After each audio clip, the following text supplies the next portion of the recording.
शर्मा, क्या विपिन शर्मा, क्या ये सोची समझी रणनीति का एक हिस्सा है राहुल का ये बयान मायावती को लेके, फिर मायावती का उधर से पलटवार? क्या ये 27 की पिच तैयार की जा रही है? क्या ये सिर्फ आरोप प्रत्यारोप तक सीमित रहेगा या वाकई इसके पीछे कोई सियासी रणनीति है, कोई मैसेज है, कोई संकेत है? ये बहुत अहमियत रखता है आपका सवाल। देखिए, एक तीर से कई निशाने साधे हैं कि एक तो 2027 का चुनाव और साथ साथ यहाँ पर जरूरी बात है कि जो दिल्ली में जो एक बिल्कुल निराशाजनक प्रदर्शन रहा है वहां पर, तो वो बात है। और सबसे बड़ी बात है कि कांग्रेस पार्टी को इस समय देखिए मंथन की बात है, क्योंकि हरियाणा में बोला जा रहा था कि कांग्रेस की आंधी आने वाली है।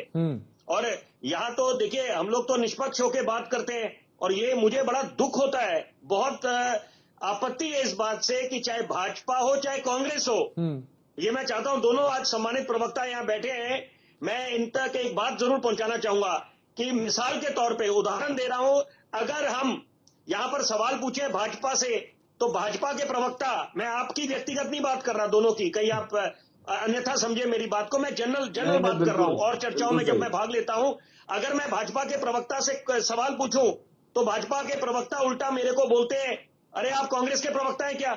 वही बात है, अगर कांग्रेस से सवाल पूछा जाए, आईना दिखाया जाए, तो वो बोलेंगे आप भाजपा के प्रवक्ता हैं। तो ये बात नहीं होनी चाहिए, पत्रकारों को अपना काम निष्पक्ष होकर करने देना चाहिए।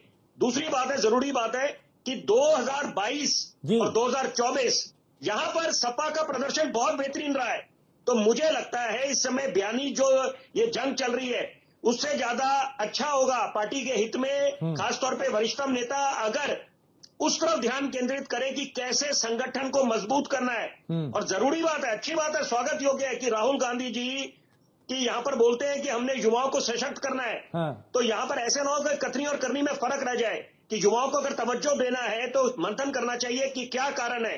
ये चाहे हिमंता बिस्वा शर्मा दूसरी तरफ रुक कर गए, वो समय तो मांग रहे थे, ज्योतिरादित्य सिंधिया, तो कितने दिग्गज नेता हैं दोनों के दोनों। तो यहाँ पर मुझे लगता है कि ये जरूर, ये एक पहली बात तो जो ये साधा जा रहा है निशाना, वो इसलिए भी साधा जा रहा है कि यहाँ पर 2027 के चुनाव में क्योंकि कांग्रेस को लग रहा है कि यहाँ पर वो काम ना करें, क्योंकि पश्चिम बंगाल और उत्तर प्रदेश में, मैं बड़ी जरूरी बात बोलने जा रहा हूं कि वहां पर कहने को और भी दल थे, लेकिन अंत में पश्चिम बंगाल में टीएमसी और भाजपा रह गए मैदान में। तो यहाँ पर ऐसे ना हो कि कांग्रेस यहाँ पर एक बिल्कुल मैदान में ना हो। तो ये भी कारण है कि अभी समय रहते और समय से पहले ये इन्होंने काम करना शुरू कर दिया है। ठीक है, अच्छी बात। शाकिर अली, आखिरी कमेंट आप।